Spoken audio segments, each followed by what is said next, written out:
भुवस्वः तत्सवितुर्वरेण्यं भर्गो देवस्य धीमहि धियो यो नः प्रचोदयात्। ॐ त्र्यम्बकं यजामहे सुगन्धिं पुष्टिवर्धनम् उर्वारुकमिव बन्धनान् मृत्योर्मुक्षीयमामृतात्। ॐ सहना भवतु सहनौ भुनक्तु सह वीर्यं करवावहै तेजस्विनावधीतमस्तु मा विद्विषावहै। ॐ शान्ति शान्ति शान्तिः। अधीश्वरस्तुते प्रार्थनोपासना। ॐ विश्वानि देव सवितर्दुरितानि परासुव यद्भद्रं तन्नयासुव। हिरण्यगर्भः समवर्तताग्रे भूतस्य जातः पतिरेग आसीत् सदाधार पृथिवीं द्यामुते मां कस्मै देवाय हविषा विधेम। यस्य छायामृतं यस्य मृत्युः कस्मै देवाय हविषा विधेम। यः प्राणतो निमिषतो महित्वैकैद्राजा जगतो बभूव यैषे अस्य द्विपदश्चतुष्पदः कस्मै देवाय हविषा विधेम। येन देवरुग्रा पृथिवी च दृढा येन स्वस्तभितं येन नाकः यो अन्तरिक्षे रजसो विमानः कस्मै देवाय हविषा विधेम। प्रजापतेन त्वदेतान्यन्यो विश्वा जातानि परिता बभूव यत्कामास्ते जुहुमस्तन्नो अस्तु वयं स्याम पतयोरयीणां स नो बन्धुर्जनिता सविधाता धामानि वेदभुवनानि विश्वा यत्र देवामृतमानशानास्तृतीये धामन्नध्यैरयन्त। अग्नेन यसुपथाराये यस्मान् विश्वानि देववयुनानि विद्वान् योयोध्यस्मज्जुहुराणमेनो भूयिष्ठान्ते नम उक्तिं विधेम। इतीश्वरस्तुते प्रार्थनोपासना। गायत्री मंत्र का जप हम करेंगे मिलके। ओम भूर्भुवस्वः तत्सवितुर्वरेण्यं भर्गो देवस्य धीमहि धियो यो नः प्रचोदयात्। ओम भूर्भुवस्वः तत्सवितुर्वरेण्यं भर्गो देवस्य धीमहि धियो यो नः प्रचोदयात्। ओम भूर्भुवस्वः तत्सवितुर्वरेण्यं भर्गो देवस्य धीमहि धियो यो नः प्रचोदयात्। ओम भूर्भुवस्वः तत्सवितुर्वरेण्यं भर्गो देवस्य धीमहि धियो यो नः प्रचोदयात्। ओम भूर्भुवस्वः तत्सवितुर्वरेण्यं भर्गो देवस्य धीमहि धियो यो नः प्रचोदयात्। ओम भूर्भुवस्वः तत्सवितुर्वरेण्यं भर्गो देवस्य धीमहि धियो यो नः प्रचोदयात्। महामृत्युंजय मंत्र। ओम त्र्यंबकं यजामहे सुगंधिं पुष्टिवर्धनम् उर्वारुकमिव बन्धनान् मृत्योर्मुक्षीयमामृतात्। ओम त्र्यंबकं यजामहे सुगंधिं पुष्टिवर्धनम् उर्वारुकमिव बन्धनान् मृत्योर्मुक्षीयमामृतात्। ओम त्र्यंबकं यजामहे सुगंधिं पुष्टिवर्धनम् उर्वारुकमिव बन्धनान् मृत्योर्मुक्षीयमामृतात्।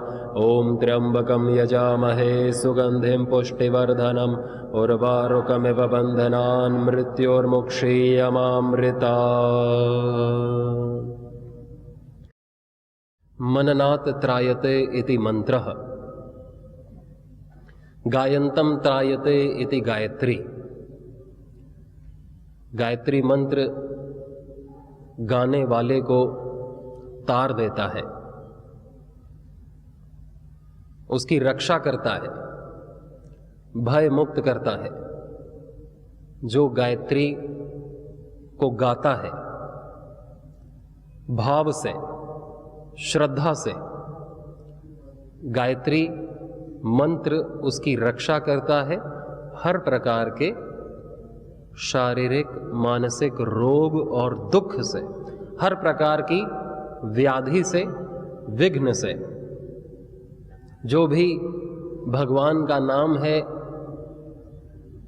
और भगवान के स्मरण को ही अलग अलग मंत्रों में ईश्वर की ही स्तुति है, उसी की प्रार्थना है और उसी की उपासना है। ऋषियों ने जो की वो प्रार्थनाएं श्रेष्ठ हैं। कुछ प्रार्थना हम करते हैं अपने भगवान से, हमारी प्रार्थनाएं थोड़ा अलग होती हैं। क्यों? क्योंकि हमारी इच्छाएं, कामनाएं वही प्रार्थनाएं बनती हैं।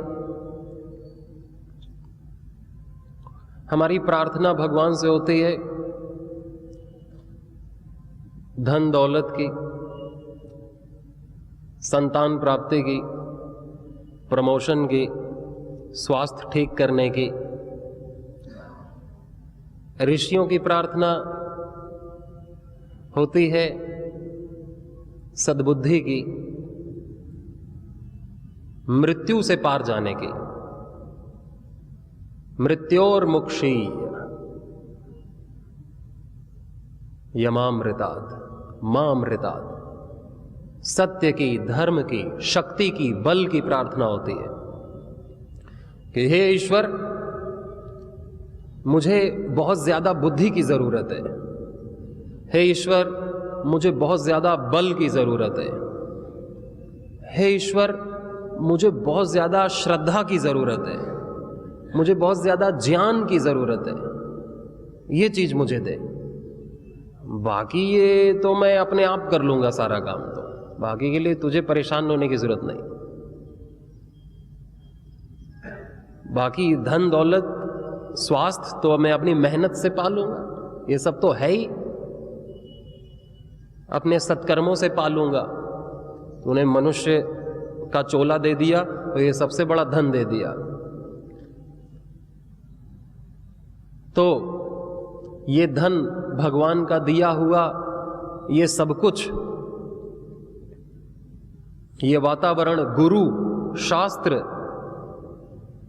ज्ञान, परंपरा, बल, हमारा शरीर काम नहीं आता यदि हमारे पास ज्ञान नहीं है, बुद्धि नहीं है, इसको ठीक ठीक रख रखाव की ही बुद्धि नहीं है, श्रद्धा नहीं है, कर्म करने का सामर्थ्य नहीं है, कर्तव्य करने का सामर्थ्य नहीं है, इच्छा ही नहीं है, अकर्मण्य है हम। तो ऋषि ने जाना कि भाई ये धन दौलत से दुख नहीं मिल रहा है, किसी भी कोई बीमारी हो गई है या कोई संतान उत्पत्ति नहीं है या कोई भी भौतिक चीज नहीं है, उससे दुख नहीं मिल रहा है। दुख मिल रहा है मेरे अज्ञानी होने से, मेरी श्रद्धा गुरु में ना होने से दुख मिल रहा है, मेरा कर्तव्य कर्म ना करने से दुख मिल रहा है। ये मेन चीजें, ये सुधरनी चाहिए। तो ऋषि सीधा मूल को पकड़ता है कि भगवान ये मूल ठीक कर, बाकी सब ठीक हो जाएगा। नहीं तो कब तक रोग ठीक करता रहेगा, मैं फिर बीमार होऊंगा, कितने रोग ठीक कराऊंगा तुझसे। भगवान रोग ठीक नहीं करता है। हम योग करें तो रोग अपने आप ठीक हो, ठीक दिनचर्या हो, ठीक आहार हो तो रोग अपने आप ठीक हो। उससे मांगने की ये क्या कोई जरूरत नहीं, और ना वो इसको करेगा कि हम अपना कुछ भी खान पान रखें, कुछ भी वाणी व्यवहार रखें, योग अभ्यास ना करें और भगवान से कहें कि हमारा रोग ठीक कर दे, तो नहीं होगा। जो भगवान के नियम का पालन करेगा, दिनचर्या ठीक रखेगा, वाणी व्यवहार और आहार संतुलित रखेगा, ठीक समय पर आहार निद्रा लेगा और योगाभ्यास, शरीर से श्रम और संयम करेगा, तो वो स्वस्थ रहेगा। तो ये भगवान ने कुछ नियम बनाए हमारे लिए, नहीं तो भगवान के लिए भी असंभव है किसी को स्वस्थ करना। ना किसी को भगवान रोगी करता है, ना किसी को भगवान स्वस्थ करता है, ना भगवान किसी को अमीर करता है, ना किसी को गरीब करता है। भगवान तो हमें अवसर देता है कर्म करने के, श्रद्धा पूर्वक और ज्ञान पूर्वक कर्म करने के। वो हम नहीं करते तो वो कुछ नहीं कर सकता, वो अपने नियम थोड़ी बदलेगा, कर्म फल व्यवस्था थोड़ी तोड़ेगा। तो ऋषियों की प्रार्थना है कर्म के लिए, ज्ञान के लिए और श्रद्धा के लिए। कि श्रद्धा सही जगह हो जाए तो मैं भटकूंगा ही नहीं इधर उधर, कर्तव्य कर्म कर लूंगा तो फिर अकर्तव्य अपने आप छूट जाएगा। कर्तव्य कर्म करूंगा तो मेरे को जो मिलना चाहिए, जो मुझे इच्छा है, आकांक्षा है, वो चीजें मुझे मिलेंगी, मुक्ति मुझे मिलेगी अपने कर्तव्य को करने से, समृद्धि मुझे मिलेगी। और ज्ञान मुझ में रहेगा तो मैं सही करूंगा और गलत को त्यागूंगा। अतः ऋषि की प्रार्थना ही सच्ची प्रार्थना है। ऋषियों की प्रार्थना से भिन्न हमारी प्रार्थनाएं होती हैं तो वो पूरी नहीं होती, क्योंकि वो गलत प्रार्थनाएं हो जाती हैं। गलत प्रार्थनाएं अगर पूरी नहीं होती हैं तो हमारा जीवन कैसे सुधरेगा, और जीवन नहीं सुधरेगा तो हमारी श्रद्धा कैसे होगी अगर हमारी कोई प्रार्थना ही ना पूरी हो। तो ऋषियों ने कहा कि प्रार्थना करनी, तो बालकों, बच्चों और जो आगे आने वाली जो भी जनरेशन है उसको कहा कि प्रार्थना तो गायत्री मंत्र में है सद्बुद्धि की, प्रार्थना तो महामृत्युंजय मंत्र में है हर प्रकार के दोषों से, रोगों से, भय से, मृत्यु से ऊपर उठने की, उससे पार जाने की। विश्वानि देव सवितर दुरितानि पराशुभ, ये प्रार्थना है। दुरितानि पराशुभ, जो दुरित हैं उनको परे कर दे। मुझे दुरित नहीं चाहिए, मेरे जीवन में बहुत सारे दुरित हैं। दुरित यानी कि जो अच्छा नहीं है मेरे जीवन के लिए, बुराई, दोष, मेरे जीवन में जितने भी दुरित हैं भगवान उन्हें दूर कर दे। वो मेरे जीवन को खाए जा रहे हैं, सारा जीवन, सारी जवानी, सारा दिन रात, सारा मेरा सत्कर्म, मेरा पुण्य, मेरी वीरता, मेरा उत्साह, मेरी प्रसन्नता, मेरी शांति सब खाए जा रहे हैं ये दुरित। इनको दूर कर दे। दुरितानि पराशुभ यद भद्रम, जो भद्र है, जो कल्याणकारी है, तन्न आशुभ,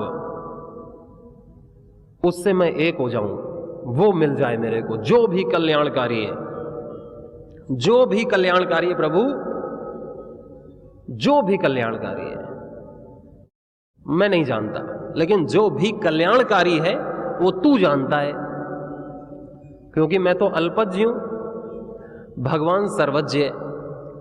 तो जो भी कल्याणकारी है वो तू जानता है, उससे मुझे एक कर देना, बस मेरी और कोई प्रार्थना नहीं है। बस मेरे जीवन से बुराई दूर हो जाए और जो भी कल्याणकारी है वो मुझे मिले। नहीं तो मैं अच्छाई से दूर रहता हूं और बुराई को करता रहता हूं। योग, यज्ञ, दान, तप, सेवा से दूर रहता हूं और अकर्मण्यता, आलस्य, प्रमाद, निद्रा और निंदा, चुगली, झूठ, क्रोध, असंयम से एक रहता हूं। और मैं कहता हूं कि मुझ में क्या बुराई है? मुझ में कोई बुराई नहीं है। बुराई तो इसमें और उसमें और उसमें, मेरे में कोई बुराई नहीं है। मैं क्या दूर करूं? ये और सबसे बड़ी बुराई है कि हमें बुराई ना दिखे अपने ऊपर। ये तो असाध्य बीमारी है कि बीमारी का ही पता न चले, तो हम भला गुरु क्यों खोजें? गुरु में भी बुराई दिखेगी, उनमें ये बुराई है। गुरु हैं लेकिन ये बुराई उनमें भी है, क्योंकि मनुष्य हैं बेचारे। तो आदमी जो है भगवान में भी बुराई देखता है, गुरु में भी देखता है। जो है भगवान भी जो है, हम उसके भक्त हैं लेकिन देखो हमारी इच्छा पूरी नहीं करता है। हमारा नाश कर रहा है, हमारा लॉस कर दिया, हमारे बच्चे को मार दिया, हमारे बिजनेस में लॉस कर दिया, ऐसा जो भी गलत हो रहा है वो सब भगवान कर रहा है। ऐसा भगवान में हम दोष देखते हैं कि जितना भी गलत हुआ है ये सब भगवान ने किया है। नहीं तो मैंने तो उसकी पूजा उपासना की थी, व्रत किए थे, जप किया था, दान किया था, धर्म किया था, और उसने सब गलत किया मेरे साथ। ये हमारी बुद्धि हमें ये बताती है और हम इस बुद्धि पर बहुत विश्वास करते हैं। ये सत्य दिखा रही है, ये हमको असत्य की ओर ले जा रही है, ये हमको ऐसी ओर ले जा रही है जहां से लौटना नामुमकिन है, ऐसे नरक की तरफ ले जा रही है। और हमको ये पूरी लॉजिकल दिखती है, हम ही इलॉजिकल हैं। तो ऋषि जो है ना, वो अपने को बुद्धिमान नहीं मानता है, वो अपने को ज्ञानी नहीं मानता है, क्योंकि उसने प्रार्थना ही ऐसे की है कि भगवान मुझे कुछ नहीं पता, जो भी दुरित है उसको दूर कर और जो भी कल्याणकारी है वो ला। उसने अपनी लिस्ट नहीं दी, जैसे हम भगवान को लिस्ट देते हैं ना अपनी कामनाओं की, ये पूरा कर, जो मैं कह रहा हूं बस उतना सुन, ज्यादा अपना दिमाग नहीं लगाना, जो मैं एकदम परफेक्ट पर्टिकुलर बता रहा हूं ना, ये और ये 3 चीज ठीक कर दे, ये इस महीने के लिए या इस साल के लिए, बाकी मैं फिर बताऊंगा। ठीक। और हमारी कितनी सारी कामनाएं पूरी भी हुई हैं, सारी कामनाएं तो पूरी नहीं होती और सारी कामनाएं अधूरी भी नहीं रहती। इसलिए व्यक्ति को निष्काम हो जाना चाहिए, क्योंकि सारी कामनाएं पूरी होने वाली नहीं है और सारी न पूरी होने वाली भी नहीं है, कुछ होंगी और कुछ नहीं होंगी, और वो हमारे ही कर्म होंगे तो होंगी, हमारे लिए शुभ होगा तो होंगी, हमारे लिए शुभ नहीं होगा तो नहीं होंगी, क्योंकि करने वाला तो ईश्वर है, वो हमारे यथा योग्य कर्मों का फल दे रहा है और हमारे लिए शुभ ही देता है, क्योंकि वो सर्वज्ञ है, वो हमारा परम हितैषी है, वो जानता है कि इसके लिए क्या शुभ है वो देता है, और हमको वो अच्छा नहीं लगे तो वो हमारी गलती है, हमारी अज्ञान है कि हम उसे बुद्धि दें अपनी छोटी बुद्धि से। जैसे बच्चा बताए बाप को कि ये खाना है, ये खाना है, ये खाना है, ये दे, नहीं तो अच्छा बाप नहीं है, बाप नहीं देता है तो उसे बुरा लगता है। अतः हम भगवान से प्रार्थना करें तो किसी वस्तु की नहीं, क्योंकि वस्तुएं नष्ट होंगी और हमारी प्रार्थना व्यर्थ जाएगी। वस्तु प्रार्थना से मिलती भी नहीं, ये तत्व की बात है। वस्तु मिलती है पुरुषार्थ से। पुरुषार्थ करने की शक्ति जरूर मिलती है प्रार्थना से, और वो पुरुषार्थ करने की शक्ति भगवान ने ऑलरेडी हम सबको दे रखी है। अब वो पुरुषार्थ करने की शक्ति कम होती जाती है, कम होती जाती यदि हम अपने बल का दुरुपयोग करते हैं, सदुपयोग नहीं करते हैं, अपने जो करना है वो नहीं करते और जो नहीं करना है वो करते हैं, तो हमारा पुरुषार्थ घटने लगता है। अलग अलग गुरु का पुरुषार्थ अलग है, शिष्य का अलग है, शिष्यों में भी कई कैटेगरी हैं। तो हमारे को सबको भगवान ने मेहनत करने की, श्रम करने की, कर्तव्य को करने की शक्ति दी है, और जो हम कर सके वही हमारा कर्तव्य है, और जो हमें करना चाहिए वही हमारा कर्तव्य है। जो हमें करना चाहिए और हम कर सकते हैं वो हमारा कर्तव्य, जो हम नहीं कर सकते वो हमारा कर्तव्य थोड़ी है। कर्तव्य क्या है? जो हम कर सकते हैं और हमें करना चाहिए, क्योंकि हमारे ऊपर वो दायित्व है, वो हमारा धर्म है, वो हमारा कर्तव्य। इस प्राप्त परिस्थिति में जो मुझे करना चाहिए वो मेरा कर्तव्य है, और उसको वो तभी कर्तव्य बनता है जब करने की सामर्थ्य होती है, तब हमारा कर्तव्य बनता है। कोई ये नहीं कहता कि जो तुम नहीं कर सकते वो करो, वो तुम्हारा कर्तव्य है, वो तुम्हारा कर्तव्य नहीं है, वो किसी का कर्तव्य नहीं है। हम जो कर सकते हैं उसी को करना कर्तव्य है, फिर पुरुषार्थ और बढ़ता है। भगवान ये नहीं कि मांगने पर ही देगा, भगवान अंतर्यामी है, सबके भीतर है, वो जानता है किसकी क्या इच्छा है। हमारे बोलने से पहले, हमारे सोचने से पहले भी वो इस इच्छा को, हमारी ज़रूरतों को जानता है, और बिना कहे हम योग्य हैं, हम ठीक ठीक उपयोग कर रहे हैं, तो वो उसे पूरा करता है। नहीं तो वो देता रहेगा, हम व्यर्थ करते रहेंगे, हमारा दिमाग कहीं और रहेगा। वो गुरु भी देगा, ज्ञान भी देगा, अवसर भी देगा, प्रेरणा भी देगा, और हम व्यर्थ करते रहेंगे, व्यर्थ करते रहेंगे। वो देता रहेगा और हमें लगता है वो दे नहीं रहा, और हमें मांगना चाहिए जैसे कि वो दूर हो और बहरा हो। बोलने की जरूरत ही नहीं पड़ती, मौन में ही हो जाती है, और इतना विश्वास होता है कि वो सारी मेरी इच्छाएं पूरी कर रहा है।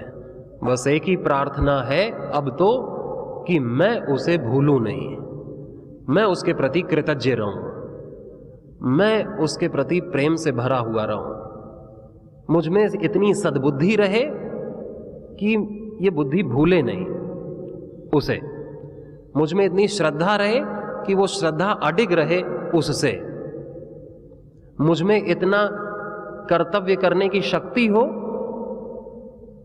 कि मैं उसका काम करता रहूं बस। और तो वो मेरी सारी इच्छाएं पूरी कर रहा है।